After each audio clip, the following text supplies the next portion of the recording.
मैं doctor Santosh Meena, associate professor, department of history, government arts college Kota. आज के इस व्याख्यान में हम विश्व का इतिहास का एक प्रमुख टॉपिक लेंगे, औद्योगिक क्रांति। पिछले व्याख्यान में हमने देखा इसके क्या क्या कारण थे। इस श्रृंखला में हम आज देखेंगे औद्योगिक क्रांति के क्या क्या परिणाम रहे और इसका क्या क्या प्रभाव पड़ा। मानव समाज को जितना औद्योगिक क्रांति ने प्रभावित किया उतना शायद किसी ने नहीं किया। अन्य किसी में इतने परिवर्तन नहीं हुए जितने कि औद्योगिक क्रांति के बाद हुए। प्रसिद्ध इतिहासकार विल ड्यूरा के अनुसार मानव समाज के इतिहास में दो ही क्रांतियाँ हुई है जिन्होंने मानव इतिहास को सर्वाधिक प्रभावित किया है। एक क्रांति उस समय हुई जब उत्तर पाषाण युग में मनुष्य ने आखेट छोड़कर कृषि और पशुपालन का पेशा अपनाया, और दूसरी क्रांति वह है जब आधुनिक युग में कृषि छोड़कर व्यवसाय को प्रधानता दी गई।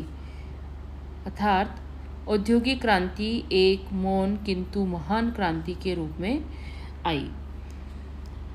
संपूर्ण इतिहास में किसी घटना के द्वारा मानव जीवन में इससे अधिक महत्वपूर्ण परिवर्तन नहीं लाए गए। इसमें हम देखेंगे सर्वप्रथम कि औद्योगिक क्रांति से क्या क्या परिणाम रहे, किन किन क्षेत्रों में इसके परिणाम हुए। प्रोफेसर नोबेल्स के अनुसार क्रांति का परिणाम था नई जनता, नए वर्ग, नई नीतियाँ, नई समस्याएं, नए साम्राज्य। औद्योगिक क्रांति का प्रभाव इस मत से भी प्रकट होता है कि 19वीं शताब्दी फ्रांसीसी विचारों एवं ब्रिटिश तकनीक का परिणाम थी। औद्योगिक क्रांति के कारण मानव समाज की विचारधारा और दृष्टिकोण में आमूलचूल परिवर्तन हुए। सर्वप्रथम हम देखते हैं इसके किन किन क्षेत्रों में इसके क्या क्या प्रभाव पड़े। सर्वप्रथम आर्थिक परिणाम क्या क्या रहा इसका। आर्थिक परिणाम में सर्वप्रथम है उत्पादन एवं वाणिज्य में अभूतपूर्व वृद्धि।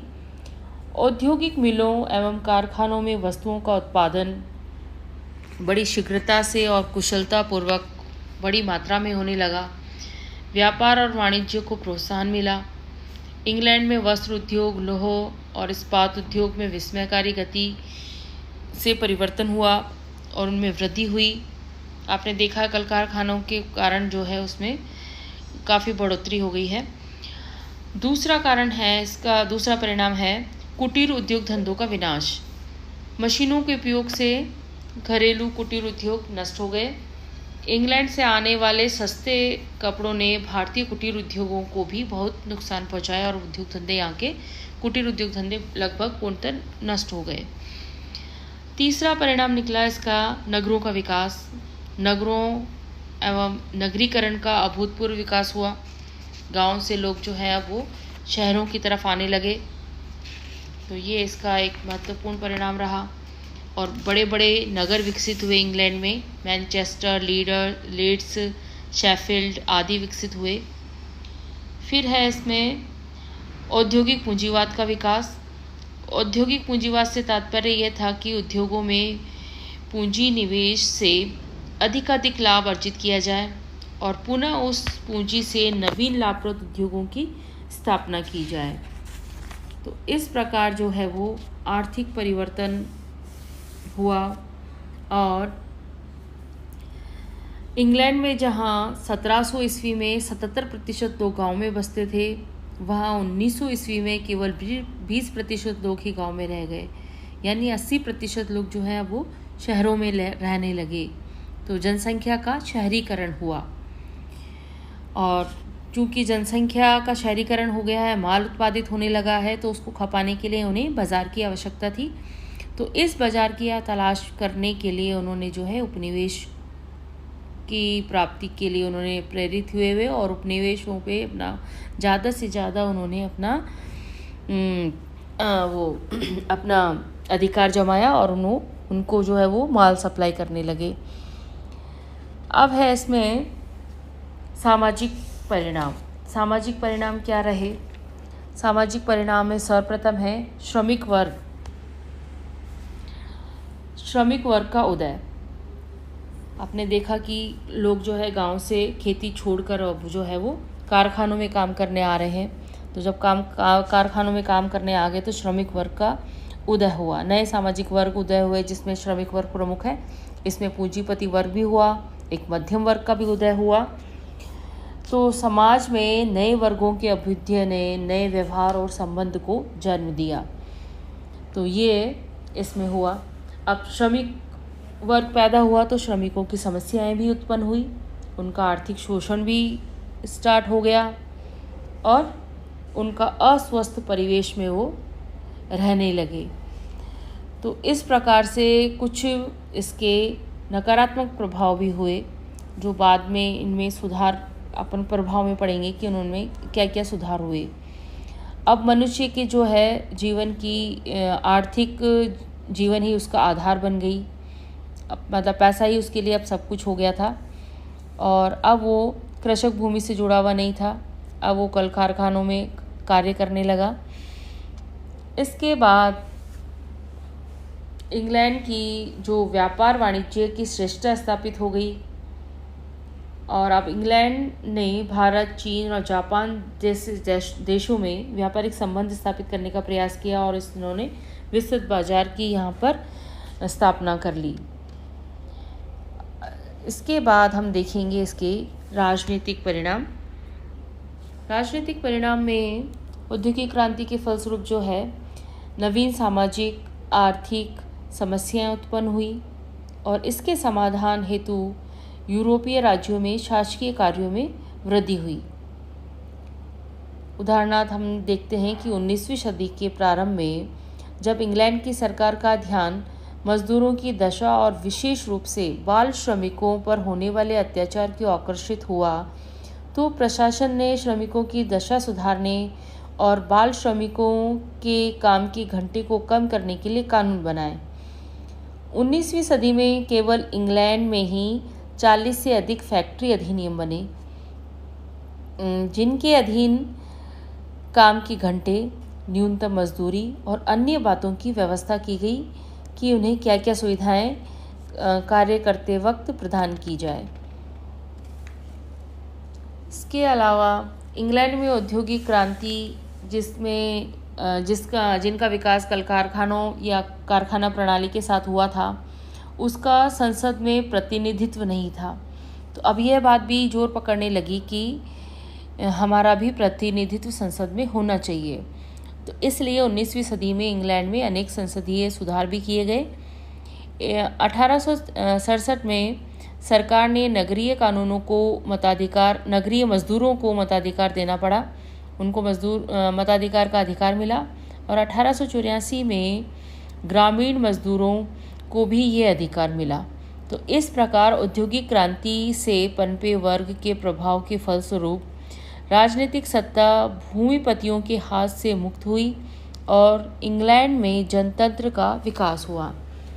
इतिहासकार एसर का मत है कि इंग्लैंड में 19वीं सदी में होने वाले संसदीय सुधार औद्योगिक क्रांति के फलस्वरूप ही संभव हुए और औद्योगिक क्रांति ने आपने देखा कि उपनिवेश स्थापित करने और अविकसित देशों पर राजनीतिक नियंत्रण स्थापित करने की प्रवृत्ति को बढ़ावा दिया।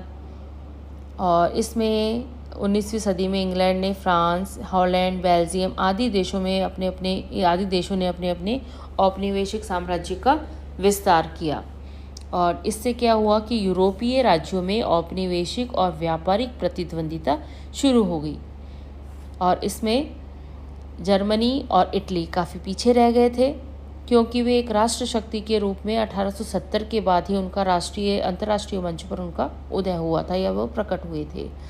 तो ये दोनों राष्ट्र ही अन्य यूरोपीय राज्यों की भांति विशाल औपनिवेशिक साम्राज्य की स्थापना करना चाहते थे, लेकिन अतः इनका अन्य राष्ट्रों से मनमुटाव था क्योंकि ये आगे बढ़ना चाहते थे और वो भी आगे बढ़ना चाहते थे। तो 19वीं शताब्दी के अंतिम चरण में साम्राज्यवादी लिप्सा ने एक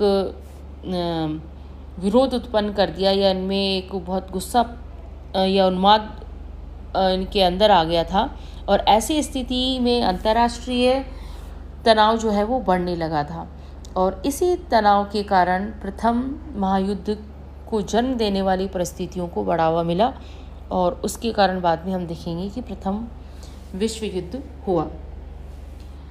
इसके बाद है वैचारिक परिणाम।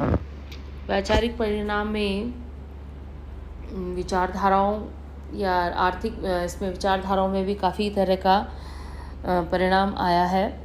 इसमें इंग्लैंड और फ्रांस के कुछ विचारकों ने जो है मज़दूरों की स्थिति में परिवर्तन लाने पर बल दिया। मज़दूरों की दशा सुधारने और जन कल्याण की भावना ने समाजवाद को जन्म दिया।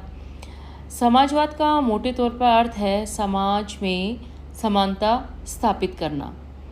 समानता का अर्थ है राजनीतिक और आर्थिक समानता। और इनमें कौन कौन सी समानता हैं? इनमें है अवसरों की समानता, योग्यता के अनुसार कार्य करने का अधिकार, समान कार्य के लिए समान वेतन और जीवन की न्यूनतम आवश्यकताओं की पूर्ति उपलब्ध करने की भावना इसमें सन्निहित है। इसका अंतिम लक्ष्य है वर्ग संघर्ष का अंत कर वर्गहीन समाज की स्थापना करना या उसकी व्यवस्था करना। इस उद्देश्य की प्राप्ति के लिए उत्पादन एवं वितरण के साधनों पर राष्ट्र के अधिकारों को उचित ठहराया गया। संक्षेप में हम कह सकते हैं कि समाजवादी के 3 प्रमुख सिद्धांत इसमें बताए गए हैं। इसमें पहला है समाजवाद आधुनिक उद्योग प्रधान सभ्यता और निजी पूंजीवाद की आलोचना करता है। दूसरा है इसमें कि समाजवाद जो है वो श्रमिक वर्ग और सब मजदूरों की आवाज़ है। तीसरा है इसमें कि समाजवाद धन के वितरण के संबंध में न्याय चाहता है। तो समाजवादियों का कथन है कि सामाजिक न्याय स्थापित करने के लिए आवश्यक है कि प्रत्येक पूंजीपति अपने धन को उगल दे और उत्पादन के सब साधनों पर समस्त जाति और समाज का स्वामित्व रहे या मान लिया जाए। तो समाजवादी विचारधारा जो है वो इंग्लैंड में इसमें महत्वपूर्ण योगदान रहा। और इसके बाद है हमारा नए सामाजिक वर्ग का अभ्युत्थान। औद्योगिक क्रांति ने नए सामाजिक वर्गों को जन्म दिया और सामाजिक संबंधों को सापेक्ष बना दिया और औद्योगिक क्रांति के फलस्वरूप मनुष्य के सामाजिक संबंध के आधार सूत्र बदल गए। संबंधों में परंपरागत, भावनात्मक और कुल रूपक जाति मूलक आधार टूटने लगे। अब आर्थिक मापदंड जो है संबंधों का मुख्य सूत्र बन गया।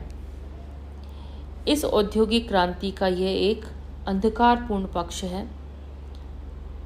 इससे उत्पन्न समृद्धि का अधिकांश लाभ पूंजीपतियों के हिस्से में चला गया और उत्पादन प्रक्रिया में बराबर के भागीदार श्रमिकों को इसका लाभ नहीं मिल पाया। तो आर्थिक समानता के आधार पर 2 वर्ग हम देखेंगे या कहेंगे कि 2 वर्गों का यहाँ पर उदय हुआ, एक तो पूंजीपति वर्ग और दूसरा श्रमिक वर्ग।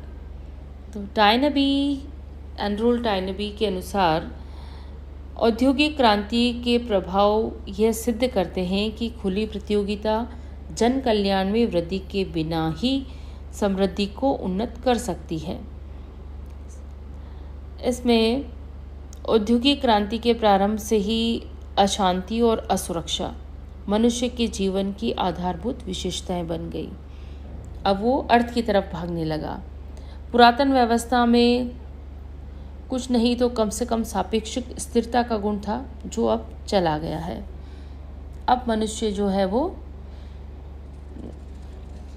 इसमें भागने लगा है, उद्योगों की तरफ और धन की तरफ वो भागने लगा है।